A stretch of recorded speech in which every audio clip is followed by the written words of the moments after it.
Hi, my name is David Valentin. I want to welcome you to Torah Puzzle. This video is going to be a very quick video outlining how the Torah Scroll is a gigantic jigsaw puzzle. The Torah Scroll is the first four books of the Bible: Genesis, Exodus, Leviticus, and Numbers. Deuteronomy is not part of it, and we'll get into that. So the Torah puzzle is 19 columns wide by 7 levels deep. There's exactly 129 individual pieces that create the jigsaw puzzle, and the final shape of the jigsaw puzzle is a banner. So there's a lot that goes into this, but this video isn't going to be the complete, understanding of the information. I wrote a book, Torah Puzzle Motherboard. It's at www.torahpuzzle.com. You can go there, you'll find it. But definitely like, comment, subscribe, and share this video. It's important that this message gets out. This is more than me just looking for likes or comments on a video. The hidden dimensions of the Torah scroll are now being unveiled, and it's important that the world understands what's going on with this document. So, with that being said, I'm going to go through and start showing you how to begin piecing the puzzle together and how it all comes together. So, the first half of the video will be showing how to assemble the jigsaw puzzle. Then we'll have that. Then the next part of the video will be revealing that encoded within the jigsaw puzzle is a motherboard. So, what we'll have to do is analyze the architectural arrangement of the sentences to understand the syntactic systems that are describing components that are disguised within the text. I can't go through that within this video. This is just a quick, brief synopsis of what's going on with this document. But I will show the different systems, how they all link together, and how basically there's a very basic data processor encoded within the scroll. So let's go ahead and start making our way through how to assemble the jigsaw puzzle. Okay, so welcome to the Torah puzzle. So the first thing I want to show you is when I assembled the jigsaw puzzle, I used Art Scroll's Stone Edition Tanakh student size book here. See, it's 5.5 by 8.5. This is the one that I used. Now, if you go to build the jigsaw puzzle, this is the book you want to use. This is the one that you want to use. Trying to do this with any other document, it's not going to line up the way that I have it. This is the one that I use. So you can go to www.artscroll.com to purchase this exact book right here. This is the book you want to get. This one exactly right here with the green cover, the student size version. So I will be using the World English Bible Translation. Now, those alignments are not perfect. What I'm going to show you here on the screen is not exactly perfect. You want to use the Art Scroll version. Now, with Art Scroll, they don't want anyone taking pictures or any sort of reproduction of their document. So I can't show you what I did with the original jigsaw puzzle because it's copywritten. So I'm going to show you here with the World English Bible Translation, and it's somewhat close on seeing how things are going to align in the jigsaw puzzle. But just know it's not going to be perfect, and it's the best I could do uh, without trying to utilize copywritten information. So what we're seeing here is the Torah scroll as though it's rolled out, and we're just looking at some text. Now I have underneath here, the columns of text within the Torah scroll were designed to be removed and then externally aligned. So I'm going to show that happening here in this animation. We're seeing the text being removed from the Torah scroll and it's being aligned in a certain sort of way here.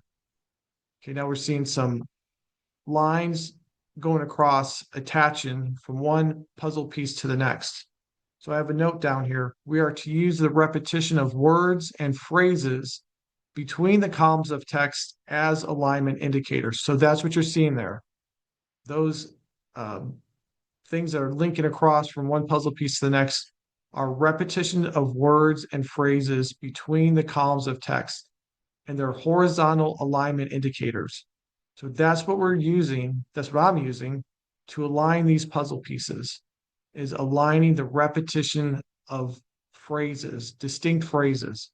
And that's going to create this interesting level of all the different heights for each puzzle piece.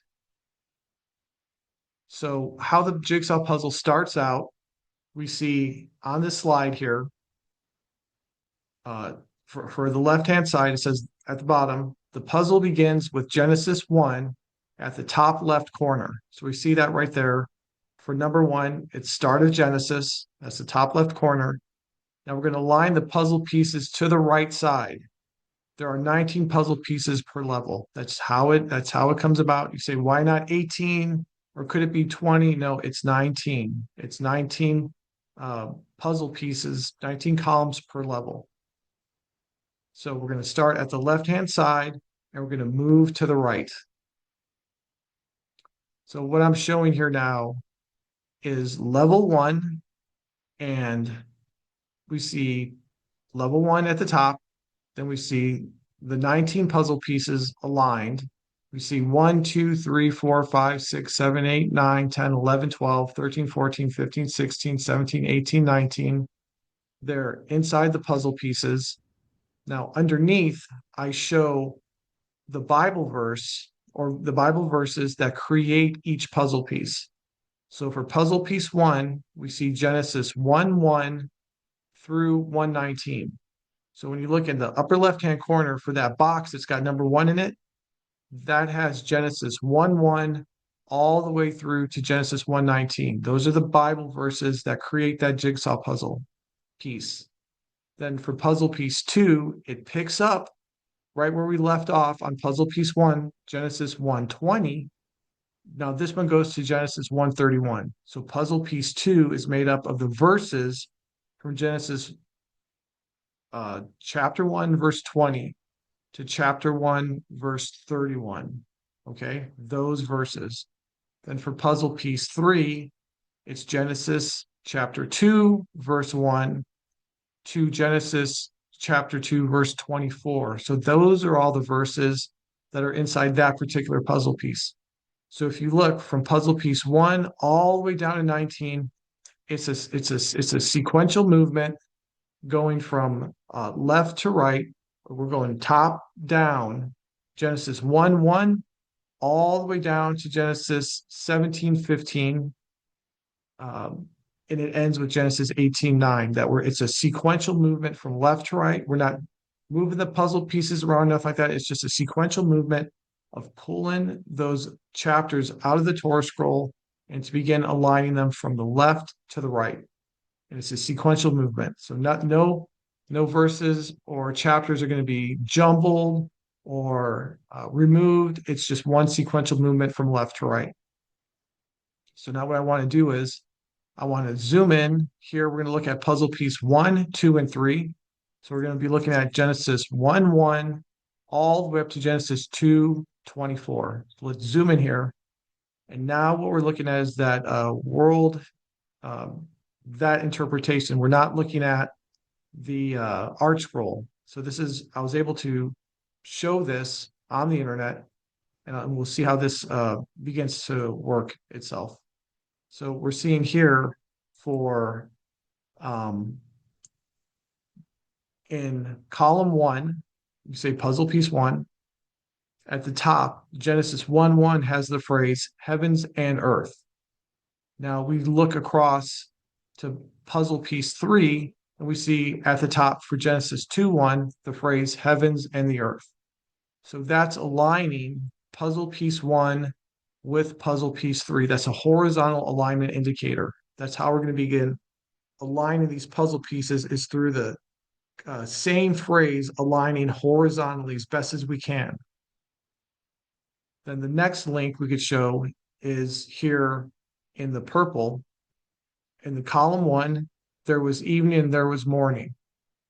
Then linking across to column 2, and there was evening, there was morning. Genesis 1, verse 23. And we can see it's just a little bit low there in column 2. In the art scroll version, it's straight across. Okay, it's straight across. So we're going to see a little bit of variation happening here with this interpretation. So that's how those three columns align, or those three puzzle pieces. Now I'll take you to puzzle piece 5 and puzzle piece 6. Puzzle piece 5 is Genesis 3:21 to Genesis 4, verse 18. Puzzle piece 6 is Genesis 4:19 to Genesis 5:32. So let's zoom in here and see what that shows. Okay, so now what I'm showing here is the story of Adam knowing his wife, or the man knowing his wife. She conceived, gave birth to Cain, and said, I have gotten a man from God's help. Again, she gave birth to Cain's brother Abel. Abel was a keeper of sheep, but Cain was a tiller of the ground. So that's Genesis 3, verses 1 through 2 in column 5. Then we see straight across, it talks about Adam knowing his wife again. It's another data block concerning Adam knowing his wife and giving birth to children. We see that in Genesis 3, verse 25 through 26.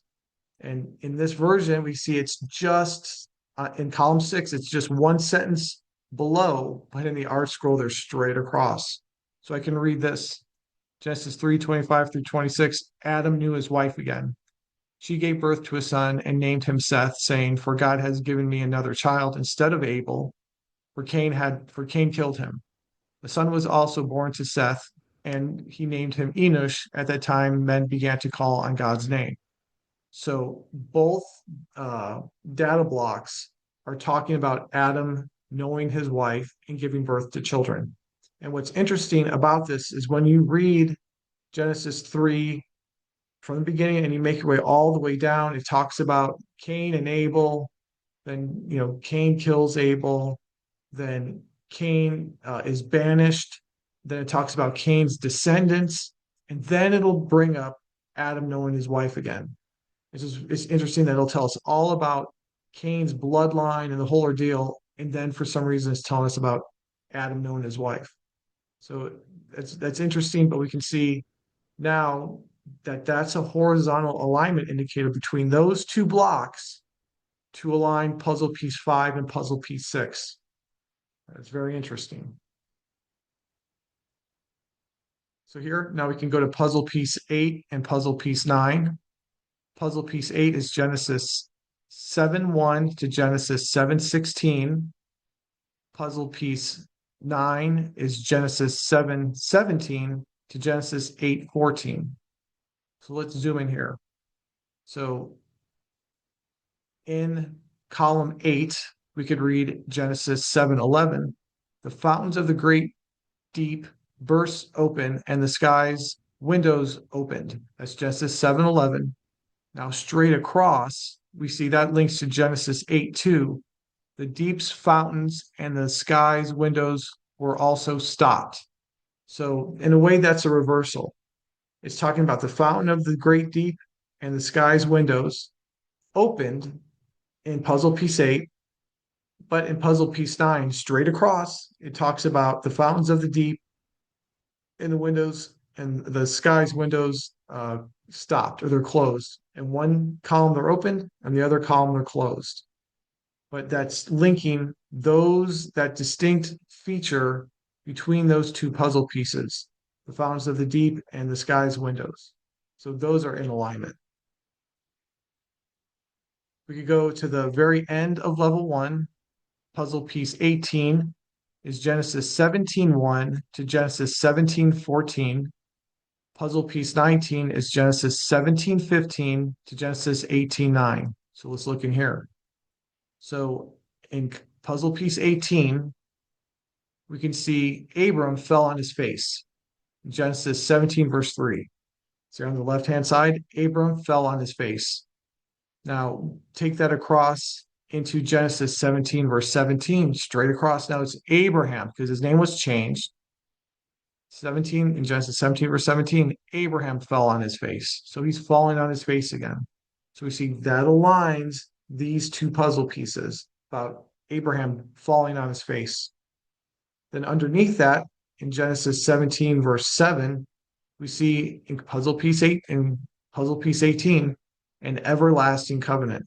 And we see across in puzzle piece 19 for Genesis 17, verse 19, an everlasting covenant. So we see two things going across horizontally to align these puzzle pieces. We're aligning them through the horizontal alignment. The phrases are horizontal alignment indicators. So now here's level 2. Now level 2 picks up, we see on the left-hand side, puzzle piece 20, then next to it 21, 22, 23, 24, 25, 26, 27, 28, 29, 30, 31, 32, 33, 34, 35, 36, that small little piece there towards the right, 37, and then puzzle piece 38. So what has happened is we made our way from the left-hand side all the way across to the right for level 1. Now we're coming down a level, starting back at the left-hand side and making our way across to the right again. That's how this is going to move from the left to the right, down, left to the right, down, left to the right, down, left to the right. Okay. And it's sequentially, we left off essentially on puzzle piece 1 or level 1, puzzle piece 19 was Genesis 18, verse 9. Now we're picking up for puzzle piece 20, Genesis 18, verse 10. Okay, then we see we're going to make our way sequentially all the way down to see from puzzle piece 20 all the way down to puzzle piece 38. It's a sequential movement from Genesis 18, 19, 21, 22, 23, 24, 26, 27, 28, then down into 30. That's a sequential movement all the way across from left to right. We're making our way just straight through the Torah scroll, aligning the pieces from left to the right. So I want to look at puzzle piece 22 and 23. Puzzle piece 22 is Genesis 19, verse 14 to Genesis 19, verse 35. Puzzle piece 23 is Genesis 19, 36 through Genesis 20, verse 18. So let's look at these two puzzle pieces. We're going to zoom in here. So in column 22, we see Genesis 19, verse 27. Abraham arose early in the morning to the place where he had stood before God. This is talking about the destruction of Sodom and Gomorrah. Because now we see across the way in Genesis 20, verse 8, for puzzle piece 23, Abimelech arose early in the morning and called to his servants. So we see in these two puzzle pieces, someone waking up early in the morning. Now, in puzzle piece 22, that's much further down.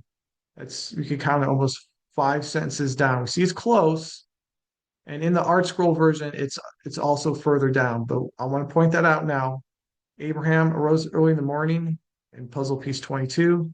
Abimelech arose early in the morning in puzzle piece 23. Okay, so now let's shift over 2 more puzzle pieces to puzzle piece 24 and puzzle piece 25. Puzzle piece 24 is Genesis 21, verse 1 to Genesis 21, verse 32. Puzzle piece 25 is Genesis 21, 33 to Genesis 21 or 22, verse 14. Let's zoom in there and look at this. Okay, so now puzzle piece 24 in Genesis 21, verse 14, Abraham arose early in the morning. Now this is talking about when he sent out Hagar with Ishmael from the camp. So that's Genesis 21, verse 14. Abraham arose early in the morning.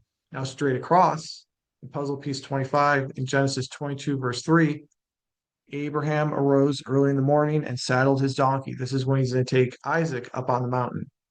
Okay, so we see this is a good straight across here with this translation.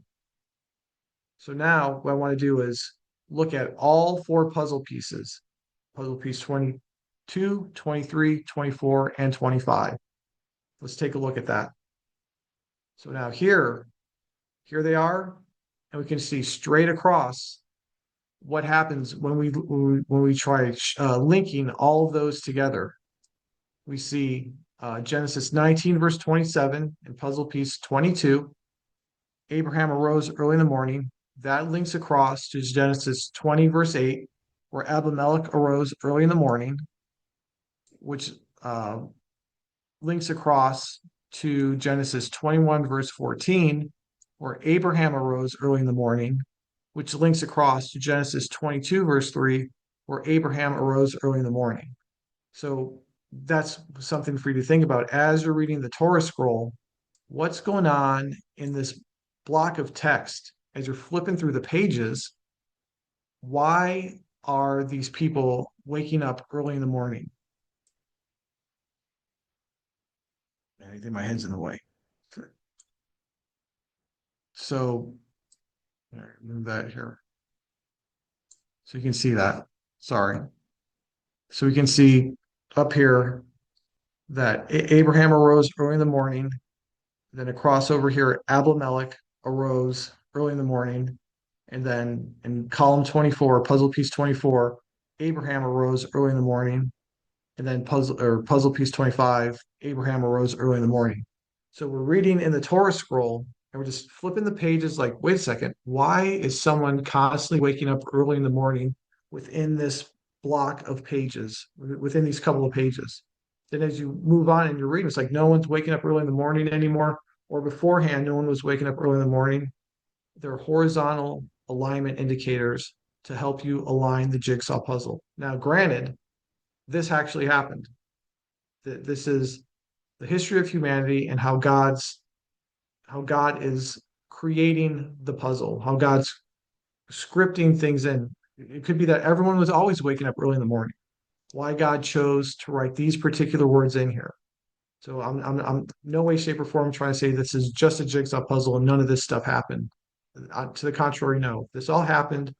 We're seeing the next facet or the hidden dimension of the purpose or reason for these repetition of phrases is to help build this jigsaw puzzle. So this is highly exciting to see. Wait a second, that always bugged me in my brain. Like I was always seeing this repetition of these phrases, but I didn't understand what it was for. It's to help build the jigsaw puzzle. That's what I want to say for now. It's to help build the jigsaw puzzle. So let's move on. Let me put myself back over here. So now we built level one and it was independent of itself to its own horizontal alignments. I just picked out a couple to show you real quick for level one. And it creates this interesting bottom boundary for level one. Now level two is independent of itself. And I just showed you just puzzle piece 22, 23, 24, and 25 for the sake of time. I didn't show you all the different alignments that occur to create level two, but it's going to create an interesting boundary at the top. Okay. So what's interesting is that level two fits precisely beneath level one. We can go ahead and mate level two up into level one. Bam. So there we go. So now the levels are going to begin stacking on top of themselves. So the levels were designed. Now I'm talking the levels, this long running jigsaw puzzle piece for level two and level one. The levels were designed to lock together by the repetition of words and phrases. So I have the right-hand side highlighted here in yellow. I'm going to zoom in on puzzle piece 37 and 19. So this is what's really unique and interesting about how this now comes about. In Genesis 30, verse 27, Laban said to him, "If now I have found favor in your eyes, stay here, for I have divined that God has blessed me for your sake." He was apparently using witchcraft. Now, that phrase that is used is going to link across into Genesis 18:3, something that happened prior. We see Abraham's visited by God and apparently two angels or three men or however they want to interpret it. But Abraham will run out and say, my Lord, if now I have found favor in your eyes, please not go away from your servant. Abraham's going to want to wash their feet. So we can see this is just off by like one sentence. That phrase, if now I have found favor in your eyes. links. Now, this is level 2, all right? Genesis 30, verse 27, where Laban's talking, this left-hand column here, that's level 2. Now that's linking across into level 1, okay? Genesis 18, verse 3 happened prior. That happened prior. So, you know what I'm saying? As the levels are coming together, the conversations are beginning to link between the two different levels. So we see if I've now found favor in your eyes, by what Laban's saying, is linking across into what Abraham said, if now I have found favor in your eyes. So now the levels are beginning to lock through the repetition of phrases. So I show that here in this picture. We can see a very distinct phrase in puzzle piece number 37 is repeated, aligned in puzzle piece number 19. That's amazing. So you can see the little dots going across, because you got to understand, we went from the left-hand side all the way to the right, then we come back down to puzzle piece 20 on the left-hand side, make our way all the way to the right to puzzle piece number 38.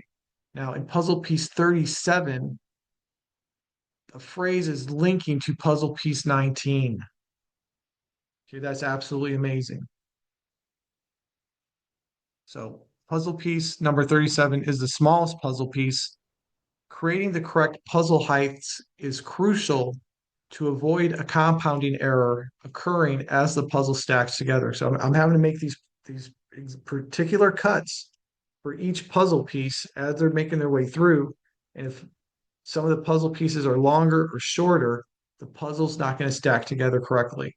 So seeing that this happened here, that puzzle piece 37 was able to mate with puzzle piece 19, shows as I'm making my way through, making those cuts for the different puzzle piece heights, that they are correct. That if for some reason I was making the wrong height calculations, these things wouldn't be aligning. So a compounding error is not occurring, as we can see by me showing you how the levels are beginning to align to one another. So now you could pause the video and write this down, or there's a book you could purchase that shows how to build all this, but I'm just going to show you now the different levels. I'm not going to go through and show you all the different connections, because that would take forever, or it would take hours and hours. And yeah, for me to even try and put it here in this video, not using Art Scroll's interpretation, you're not going to see perfect alignments. So this is level 3. It starts on the left-hand side, makes its way to the right for puzzle piece 39 all the way to 57. And it's Genesis sequentially as we're making our way down. You can see Genesis 31 verse 25 for puzzle piece number 39 to Genesis 31 verse 47. Those are the Bible verses that construct that puzzle piece. Then we go to for puzzle piece number 40, Genesis 31 verse 48 to Genesis 33 verse 9. Then puzzle piece 41, we pick up where we left off, Genesis 33 verse 10 to Genesis 34 verse 24.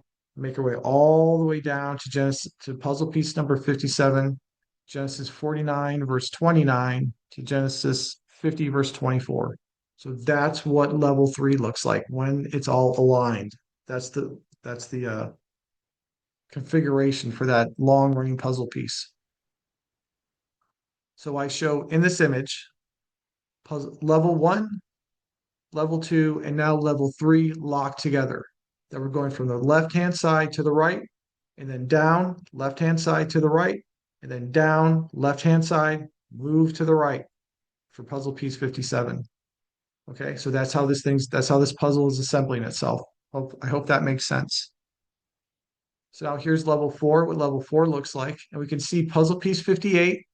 It's Genesis 50, verse 25 to Exodus 2, verse 20.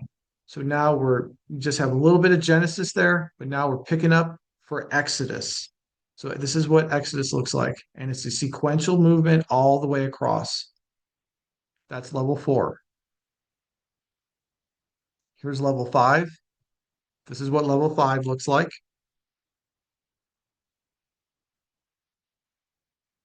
Puzzle piece 77 all the way to 93. Now here's puzzle piece 6. This is all of the book of Leviticus, okay, which is interesting. It starts off Leviticus 1:1. We make our way all the way down to Leviticus 27, verse 34. There's the puzzle pieces. Level 6. Now here's level 7. This is the last level. And interestingly enough, this is all of the book of Numbers. It starts with Numbers 1:1 for puzzle piece 112, and we make our way all the way down for puzzle piece 129, Numbers chapter 35, verse 22 to Numbers 36, verse 13. That's what that level looks like. So here in this image, I show at the bottom, I show in red is Genesis. So all this stuff up here in red is Genesis. The orange over here is Exodus. The yellow is Leviticus. And then green down here is the book of Numbers. So to kind of give you a color code as to where the books lie in correlation to the puzzle pieces, and we can go off those colors. Okay, we see all this up here is Genesis, orange, Exodus, yellow, Leviticus, and green Numbers. So now we have a little bit of an idea there as to, you know, the contents of the jigsaw puzzle. So there are exactly, I would note at the bottom, there are exactly 129 individual puzzle pieces to create the jigsaw puzzle. So there we go. So it says 129 pieces.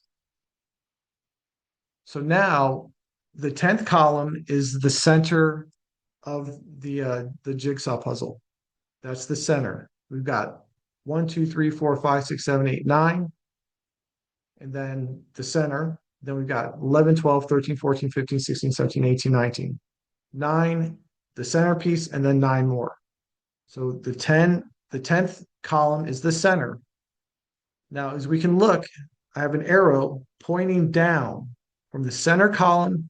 We go down to the 120th piece on the left-hand side, then another arrow from the 129th piece down to the right to the 119th piece. We see it's doing this. That's the shape of it. Okay. So that's the shape. That's, the Torah scroll is a jigsaw puzzle that creates a banner. So that's what it is. There's the shape of it. I think that's absolutely amazing. To understand, and that's the thing about it. I've shown just a couple of the connections there in the beginning for level 1 and a little bit of level 2. I mean, go into the great grand depths of how this whole thing assembles. Just to give you an idea, this is how that's, I say, one of the reasons for all this repetition of text that we're reading in the Torah scroll is it's for us on how we build this jigsaw puzzle. So the puzzle comes together.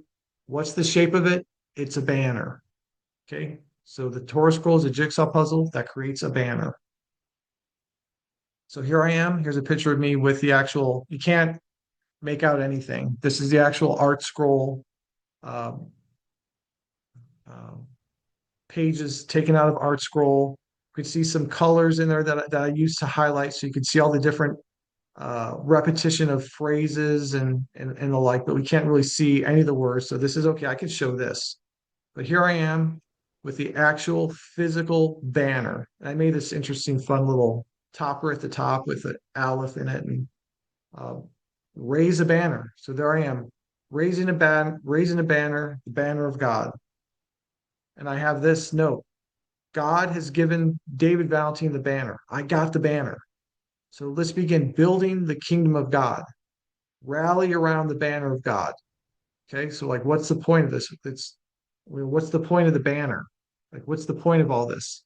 The banner represents kingship, kingdom of God. Let's begin now building the kingdom around this. So this is highly exciting, to see what the Torah scroll is, one of the hidden dimensions of it, that it's a banner. It's a jigsaw puzzle that creates a banner. So let's ask a couple questions to conclude this part of the video. Why a Torah scroll jigsaw puzzle? If we could think about it, we don't understand why would God do this? Number one, to think this out. To prove the authenticity of the document, the jigsaw puzzle assembles perfectly. Of course, we'd have to go through all the connections, and I'm ready to do that with anyone that wants to come down and we sit down and we do it. I'll show you those connections here in person. To create that jigsaw puzzle, we can do it here in person. I can't show it on video due to the copyright things that are on it with Art Scroll. But the jigsaw puzzle assembles perfectly. This proves the data contained within the Torah scroll was not corrupted. Some people may say, "Oh, that data is corrupted. Who knows if it's right or wrong? If people added or subtracted or no." When you see how this thing assembles with surgical precision to say, "No, this data was not corrupted." The data within the Torah scroll maintained its integrity for thousands of years. Scribes did not add or remove any data from the document. There's no compound error. So I'm saying, like, if for some reason a paragraph was injected in at some point within the jigsaw puzzle, everything would shift. All the different connections they've yet to see, like down there in Leviticus or at the bottom there in Numbers, everything would be jostled around. That does not happen. So I'm just letting you know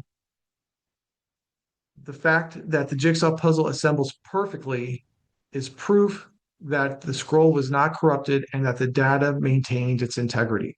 So we have that. That's highly important because how do we know if what we're studying is the words that we should be studying? That for some reason someone could have just started writing things in, and we don't know if we should be studying that or not. So the Torah scroll maintained its integrity. So that's highly exciting. So number two, why a Torah scroll jigsaw puzzle? This is really important. A way to verify text attempting to merge with the Torah scroll. Now, Deuteronomy was not written as jigsaw puzzle pieces. I was not able to get Deuteronomy to fit underneath.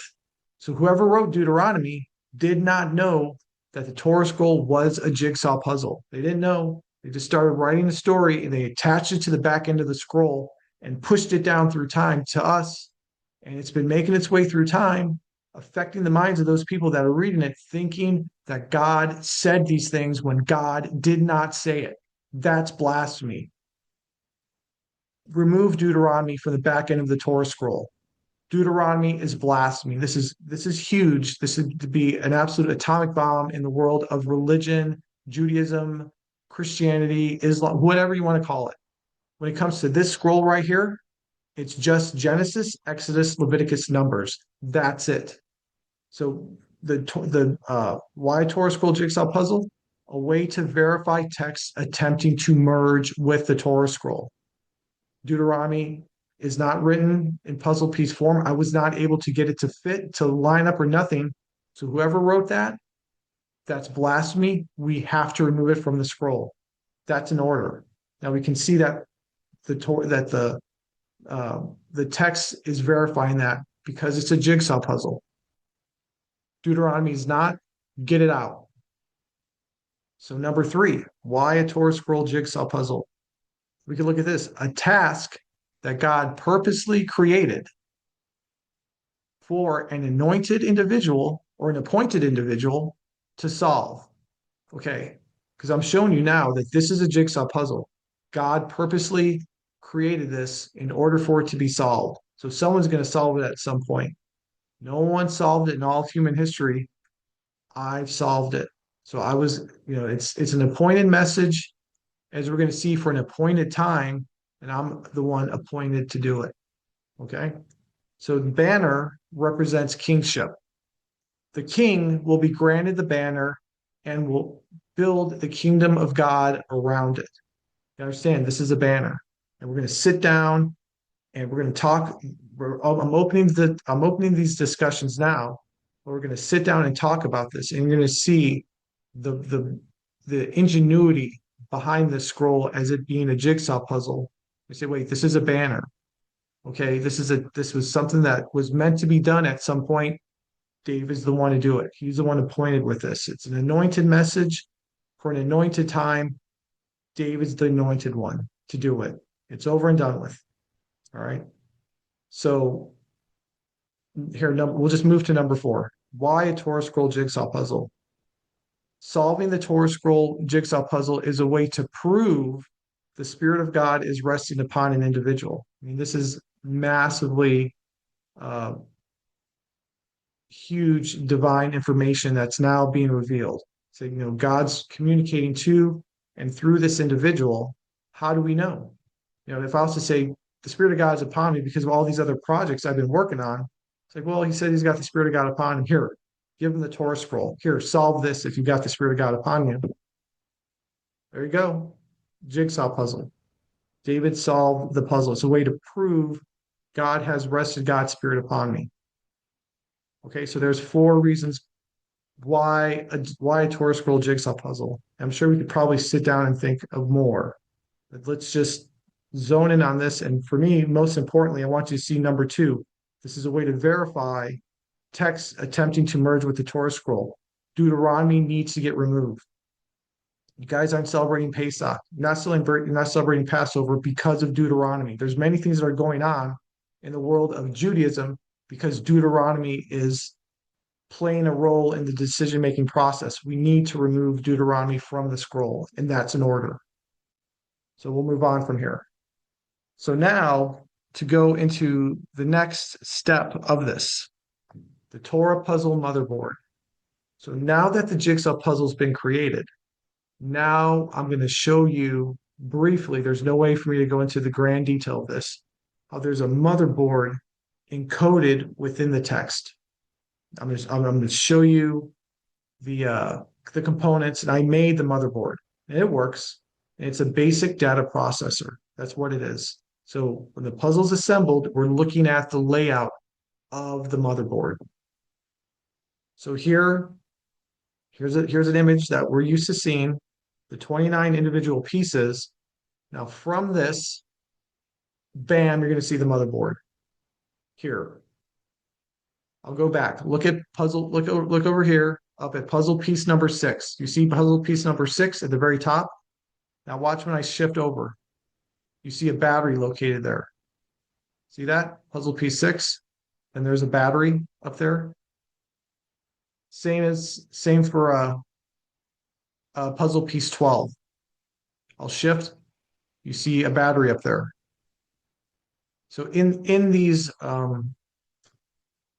puzzle pieces, we have to analyze the architectural arrangement of the sentences. We need to analyze those sentences, the way that they're structured, to understand the syntax, that there's syntax in there, there's patterns in there that are describing components that are disguised within the text. We have to go in there, we're going to have to read it and see the patterns and link the patterns up to understand what is actually happening here. So to take you through this, at the top, I'm showing a power supply. Circled over there, the very top, power supply. So that component here at the bottom, the motherboard receives its power from a chemical reactor that is created from the 4 days within Genesis 1. So up here, in the very first puzzle piece, that's Genesis 1. There's the 4 days of creation. We have to go in there and analyze the sentences to see an interesting phenomenon that's occurring within those days. Okay, that is a chemical reactor. That's the power supply. Okay, it's a cathode wrapping around an anode that an electrolytic solution is poured in there to create an electromotive force between the plates that's going to charge. It's going to create an electromotive force to begin sending power through the system. And I go into great detail about how to create that battery within the book I wrote. So that's where this starts out. The motherboard receives its power from a chemical reactor that is created from the 4 days within Genesis 1. Then here I show 3 rechargeable batteries. At the bottom, I have the chemical reactor is charging 3 rechargeable batteries. Battery 1 is the 10 generations from Adam to Noah. Battery 2, see over there, battery 2 in the top right top middle-ish portion. Battery 2 is the 10 generations from Shem to Abram. Because when you look at that paragraph and how it's structured for the 10 generations from Adam to Noah, it's structured the same way for the 10 generations from Shem to Abram. We have to get in there and analyze that. But that's battery number 2. Then I have a note down here. Battery number 3, we see at the bottom of the board, is the summary of the journey in the book of Numbers. That there's an A, B, B, C, C, D logic that's moving through battery 1 and battery 2 and battery 3. And what we'd have to get into a discussion and look at the patterns that are created within the way that those senses are structured. So there's three rechargeable batteries on the board. So I'll repeat this. The chemical reactor is charging 3 rechargeable batteries. Battery 1 is the 10 generations from Adam to Noah. Battery 2 is the 10 generations from Shem to Abram. Battery 3 is the summary of the journey in the book of Numbers.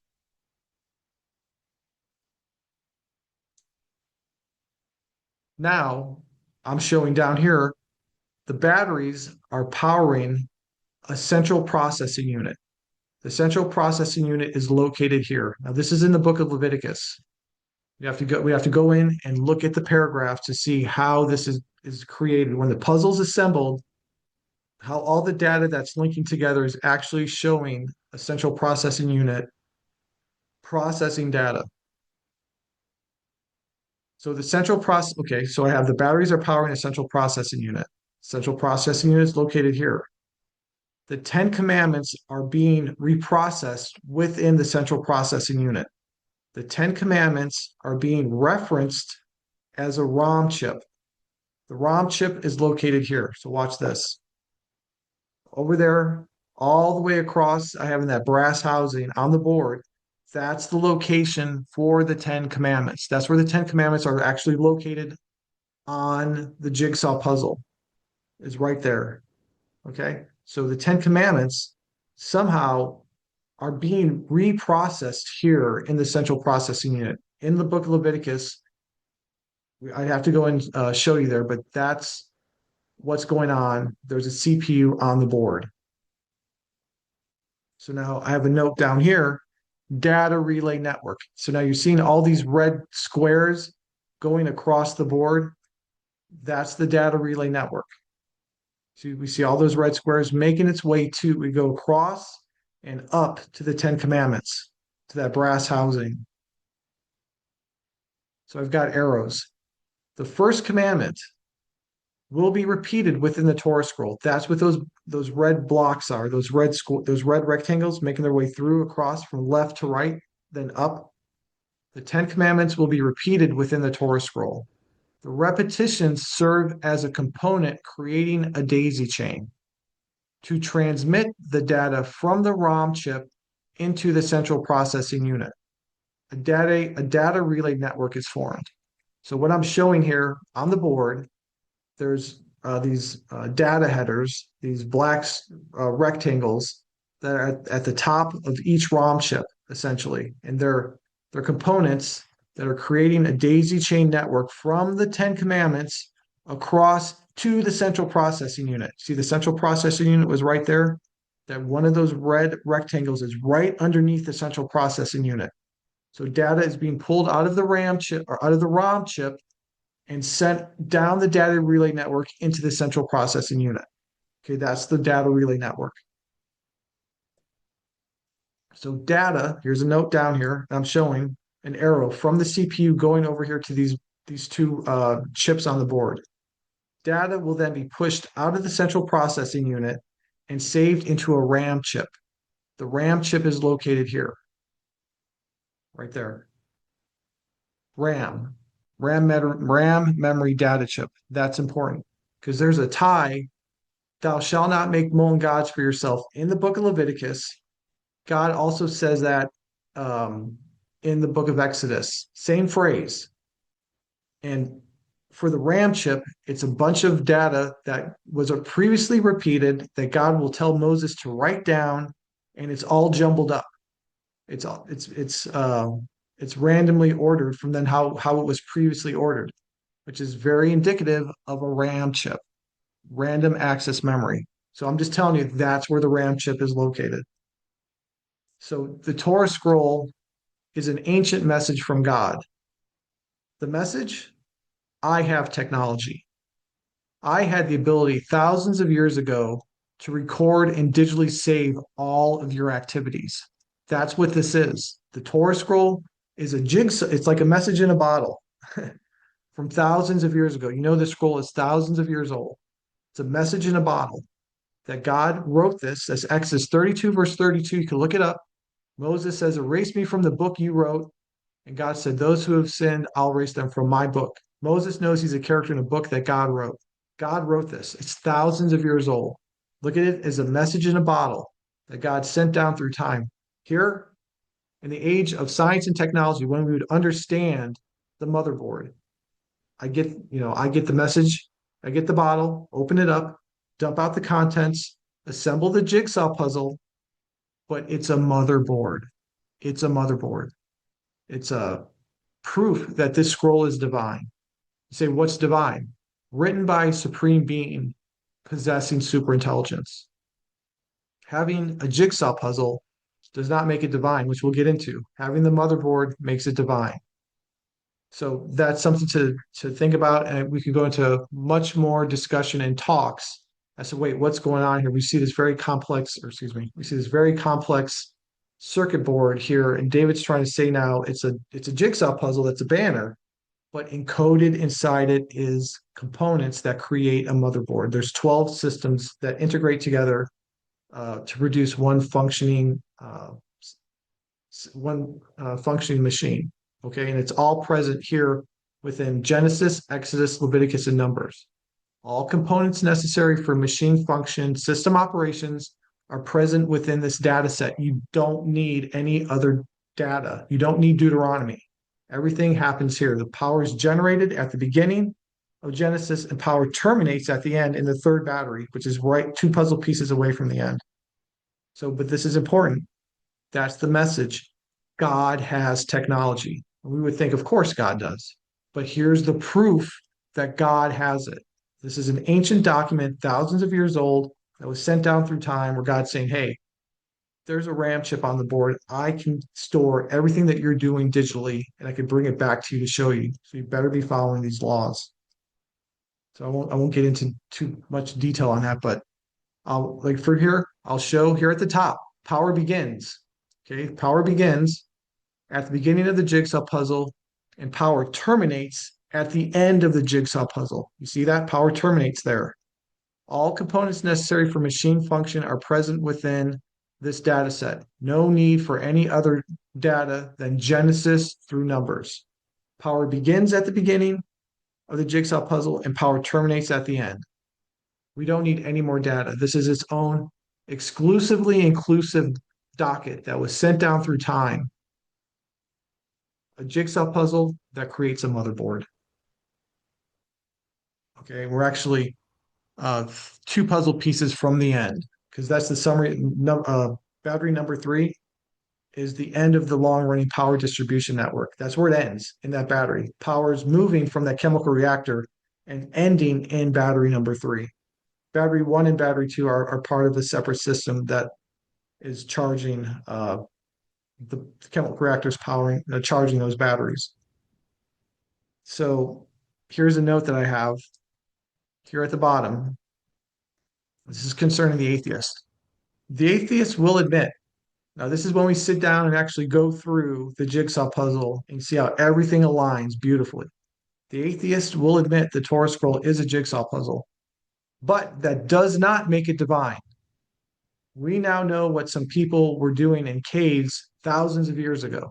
They just, hey, we're going to create this grid, populate it with similar phrases, and then write stories around it. Then we're going to pass it down through time, and maybe someone will figure it out. It's a jigsaw puzzle, right? That does not make it divine. It's just a jigsaw puzzle.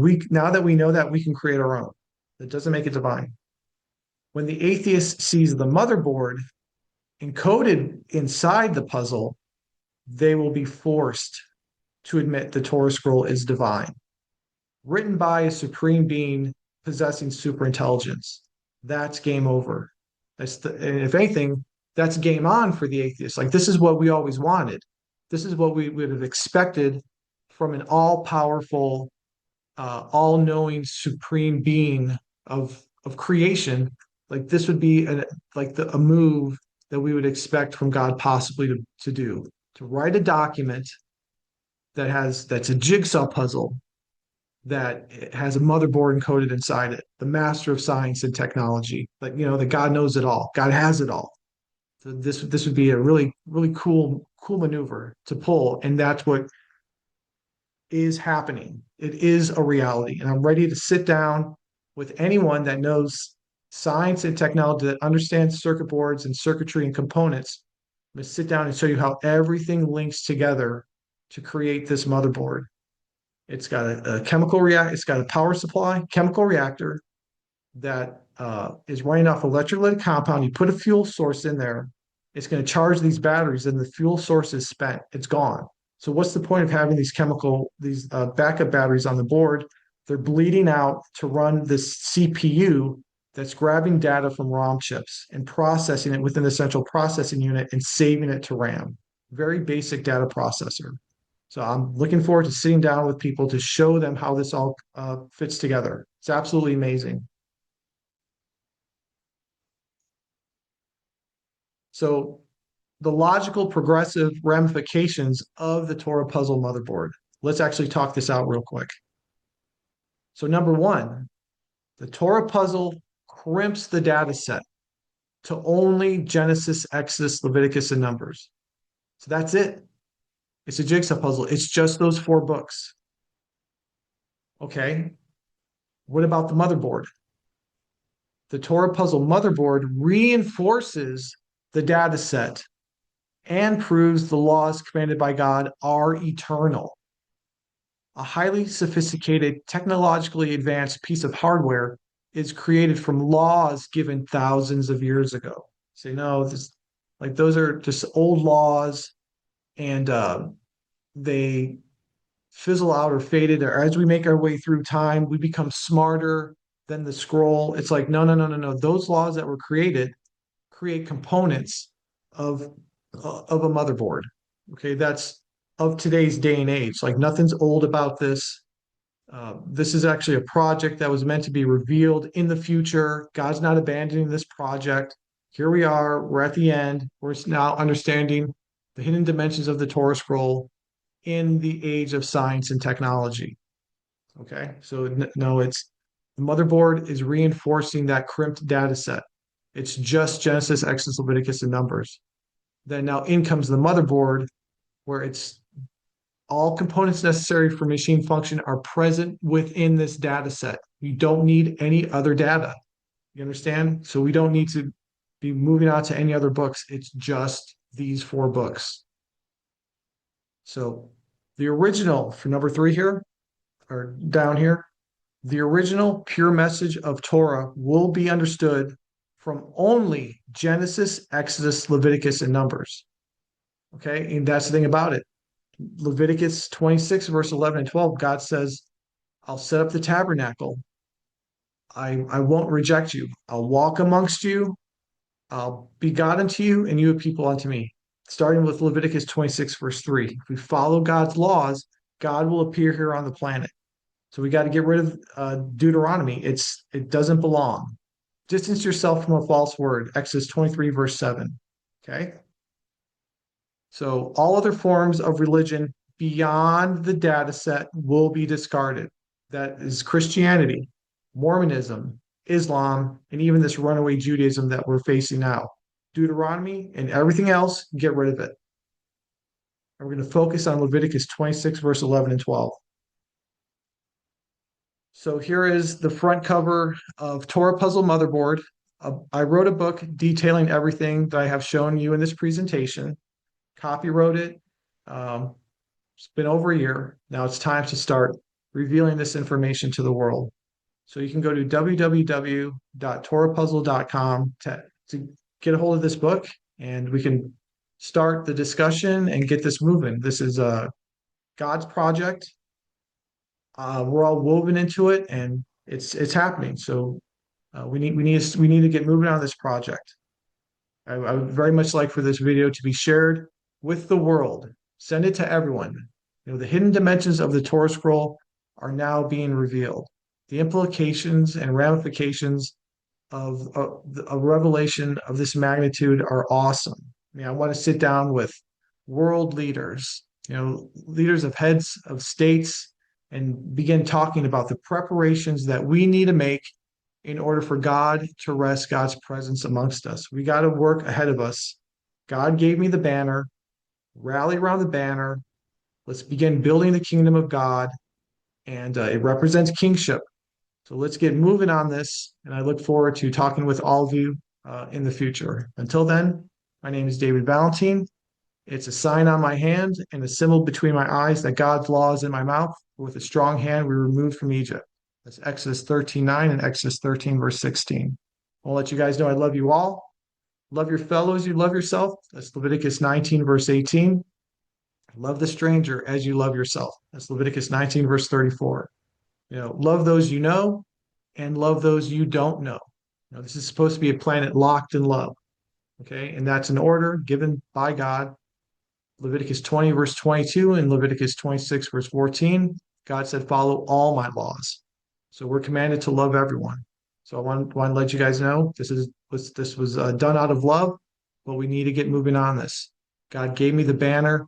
We need to get moving on this. So please share this video from one end of the earth to the other, and let's get this conversation going. I'll talk to you soon.